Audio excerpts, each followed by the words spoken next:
Yes, guys, good morning. How you doing? Welcome back to the Spurs Talk Show. I am Sean Butler. Bugsy Malone's up in front, doing the things that she loves to do. We hope you're all happy and healthy, doing the things that you love to do. This is your match review. Wolverhampton Wanderers 2, Tottenham Hotspur 1. We're going to get into the good, the bad and the ugly and give our thoughts about what happened. Before we do, guys, please do me a favour, smash the like button for me on the video. Only if you enjoy the content, but it really does help the channel out. Also, if you haven't already, and about 55% of people that watch these shows regularly haven't, then hit the subscribe button. It's free to do, and it really helps the channel out as well. We're on the march to 20k. Hit the notification bell and drop a comment. Let me know your thoughts on today's topic, which is, of course, the game. And I want to kind of caveat what I'm about to say with a couple of disclaimers, and I hope you'll bear these in mind. The first is, this is a match review, not a review or a critique of Ange Ball necessarily. So I'm going to be just picking holes or picking the bones out of what happened yesterday and giving the critique as I see it, as I saw it. But I don't want to be thought of as throwing the baby out with the bathwater. It's just a match review. You know, we're not talking about anything else really. And the second is that I was at the game. I was at Molineux, so I haven't had the chance to see the game back on TV. So the way that I saw it through my kind of viewpoint, I wasn't able to necessarily take everything in the same vein that you'll be able to if you watched it on TV. So I might have missed a couple of bits that you haven't.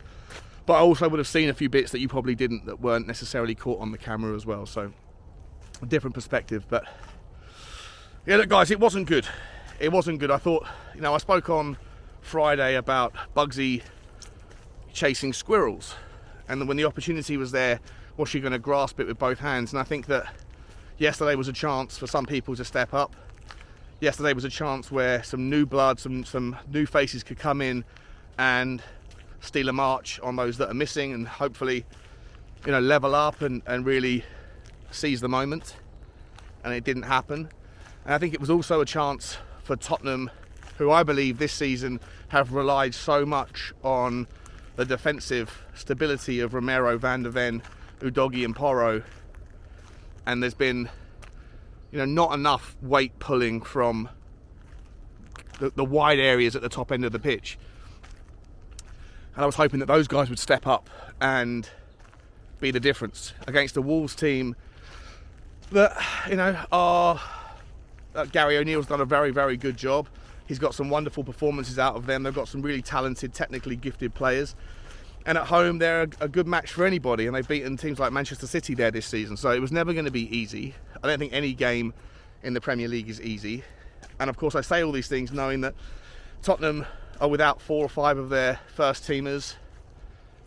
And, you know, that much change, that much flux in any system is going to create uncertainty, a lowering of quality, and so getting the juice from the squeeze, getting a tip-top performance was always going to be difficult. And it proved to be.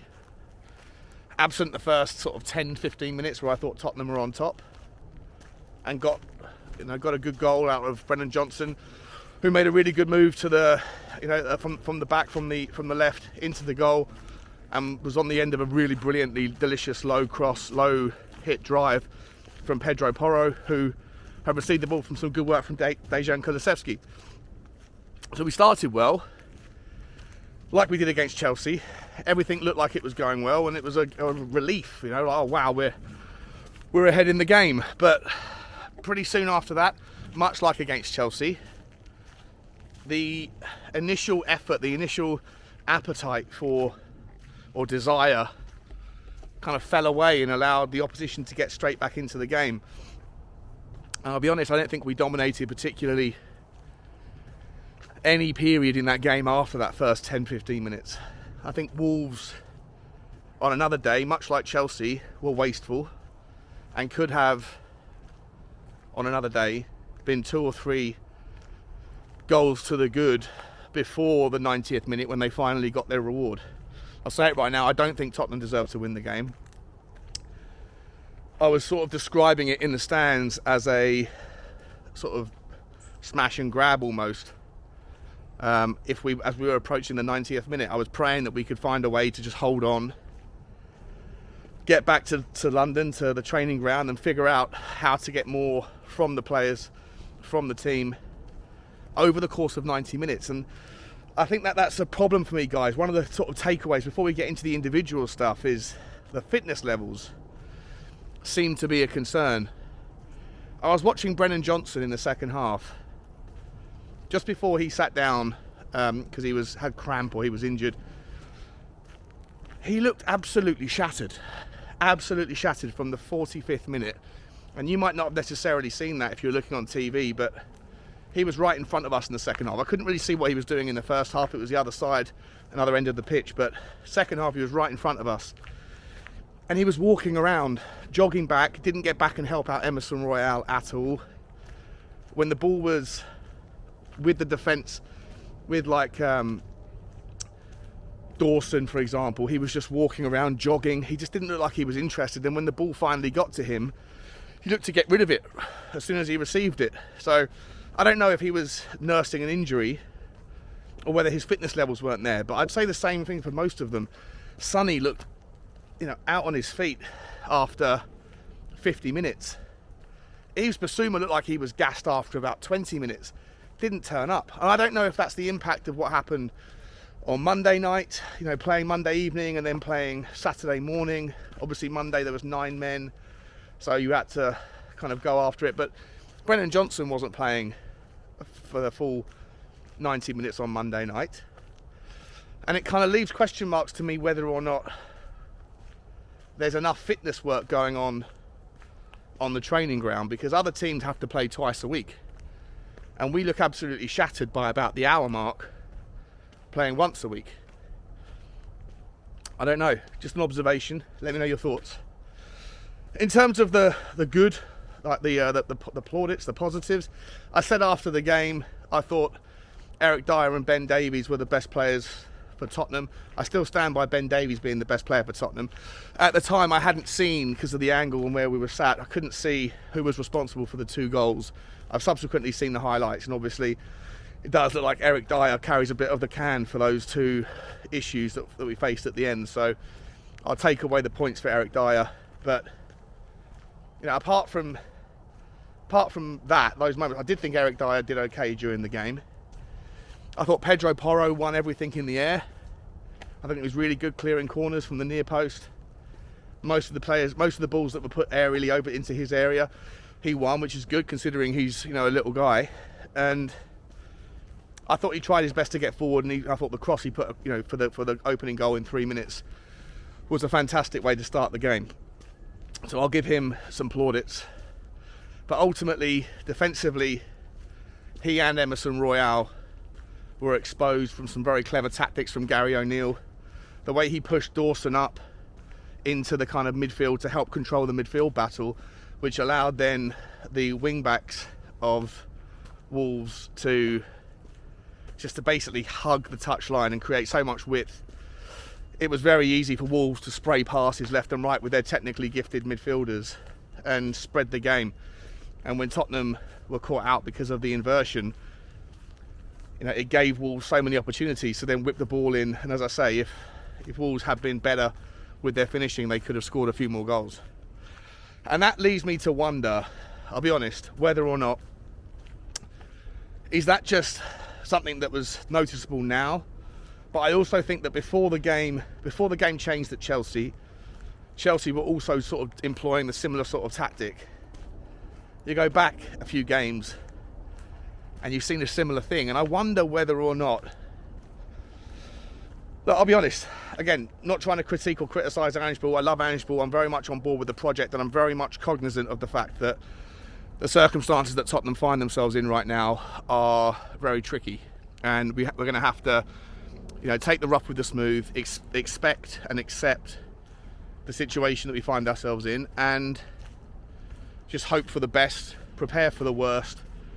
I look ahead and think against Aston Villa, there's probably trouble on the horizon. Against Manchester City, there's almost definitely trouble on the horizon. West Ham, it's their cup final to come to us. Newcastle, they're in a bit of bad form as well, and they're suffering from injuries as well, so I'm not sure, but it's going to be a tough couple of months, November and December, are going to be very difficult. But we'll get through it, and I'm in no way, shape or form, concerned about the long term. I think that we're on the right path. I love Ange.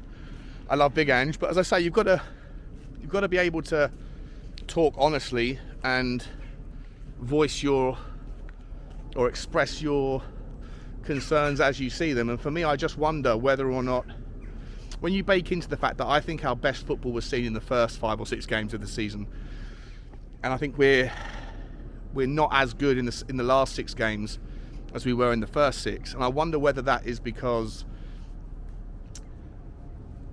other teams have had a bit more of a sample size now to understand what Ange ball is and what we do. Just like in the Chelsea game when we sat on the halfway line for 10-15 minutes, Chelsea couldn't figure it out, but after a while they did. And I wonder, I'm not concerned about it, but I'm just putting it out there as a curiosity, whether or not, as time goes on, will Premier League managers understand Tottenham's system, especially if it stays pretty static and consistent. You know how I feel. I've been saying this on this channel forever. Under Conte ball, I was saying unpredictability is like the 2nd or 3rd best ability. And I'll keep the same energy. It was a frustration for me under Conte that we played the same style all the time. And I think it might be a frustration for me under Ange ball, even though the football is far more positive and enjoyable to watch. Doing the same thing every time allows opposition teams the time to prepare. It's easier for them to figure it out over time. But I know that Tottenham are also learning Ange ball. So I'm saying this with a caveat that it's not a worry. It's just an observation that Tottenham will need to improve their version of Ange ball at a faster pace than the opposition will be able to prepare and understand what Ange ball is, so that it's evolving as we're learning it to keep the opposition guessing. Otherwise, predictability can be a problem. It can be a problem. In terms of, as I said, back to the players that played well, Porro I thought did okay. Dyer until the last 3 or 4 minutes. Davies. Other than that, guys, I thought everyone was pretty bang average. I thought Bissouma was asleep at the wheel. I thought Højbjerg was just, passing the ball sideways or backwards. Pape Sarr was irrelevant, if I'm entirely honest. Brennan Johnson, as I say, looked like he was out on his legs. Decky's too predictable. Back to predictability. Defenders now know, just show him down the outside, because he's always going to try and cut in, and then 7 times out of 10 he's going to either walk into trouble or offlay it back to Porro anyway. Ultimately the move doesn't progress. If he does have a shot, the other defenders are there ready to block it. So he needs to be able to do a little bit more variety of things in order to continue to find value. And I just think that down our width, there's not enough. Brian Hill came on down the left, couldn't get involved. The only person that I think has done well down our left-hand side this season is Ivan Perisic. Because of the cadence of his step-overs, he's difficult to know which way he's going to go. Richarlison has struggled. Johnson, I wasn't impressed with. Brian Hill couldn't. I think he only touched the ball 10 times or something. It's a worry. And down the right-hand side, as I say, Decky for me, I like what he does off the ball. I like his contribution generally. I just wish he would trust his right foot more, because I'll tell you what, defenders show him that much space. When he takes it, the one time a game he takes it down there, he never really messes up. His right foot always ends up putting the ball in the box into a dangerous place. I just wish he would do it more often. I don't understand why he doesn't. It's an issue. Sonny yesterday, I don't know what to say. He was just absolutely I think for me, Sonny, I would say, look, it's unfortunate for him. He's not the sort of player that's going to hold the ball up. His first touch yesterday was woeful, but he needs someone who's going to be creative, who can bring the ball and play it through to him, and he can play off the shoulder. And without Maddison, we really felt that absence for him. The impact of losing Maddison was really, really impactful and devastating for our creativity. And look, Lo Celso I thought came on and did some interesting things. Nice shot, only the second shot on target in the whole match, took until the 92nd minute or whatever, or 90th minute, which is another concern. But when he came on, he's a different sort of player to James Maddison, but I think he'll need to get some minutes in the next game, because starting with that midfield three of Højbjerg, Sarr and Bissouma, it just lacked any kind of creativity. And as I say, Wolves were set up in a brilliant way that could combat that kind of that stubborn midfield. I understand the thought process of what Andrew's doing there, given that we've got such a vulnerable back line. Put in some more stability in the midfield, control the midfield battle, and then you restrict the amount of chances Wolves are going to have. And I think Gary O'Neill predicted that, and then asked Dawson to step up, asked one of the other centre-backs on the other side of the ball to step in and create that kind of overload, and then asked the wing-backs, Ait-Nouri and I forget who the other side was, it Lamina, to just stand on the touchline, and that allowed Wolves to just ping these balls left and right with beautiful technicality. And ultimately it spread the game. And then when you had the inverted fullbacks, it created the problems that we saw. Look, I'm not in any way I'm disappointed with how it finished. I was praying to the gods that we could hold on, and then we could figure out Villa during the week or during the next couple of weeks. But as I say, I don't think Wolves deserved anything less than a point. You could make the argument, I think they had 17 shots to our 2. You could make the argument that they deserve the points. Gary O'Neill's doing a very good job, and Wolves are not an easy place to go anymore. Not that they ever were, but they're very, very good at home. I'm concerned for the short term, but I would ask everybody I think that there'll be a shifting of energy over the next few weeks. People that are patient now, or were patient after Chelsea, that are still patient after yesterday, their patience will be tested if we have bad results against Villa and Newcastle and City and West Ham. And what I would ask all of you is just to not fall foul of the recency bias.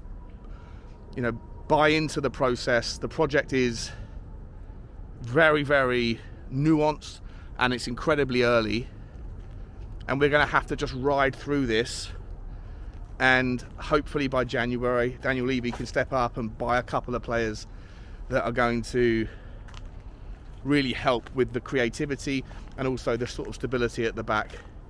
Because I feel like at the moment if you look at that midfield, we've got too many players that are very similar. I'd like to see something different for the Aston Villa game. I'd like to see Lo Celso, Bentancur and Højbjerg.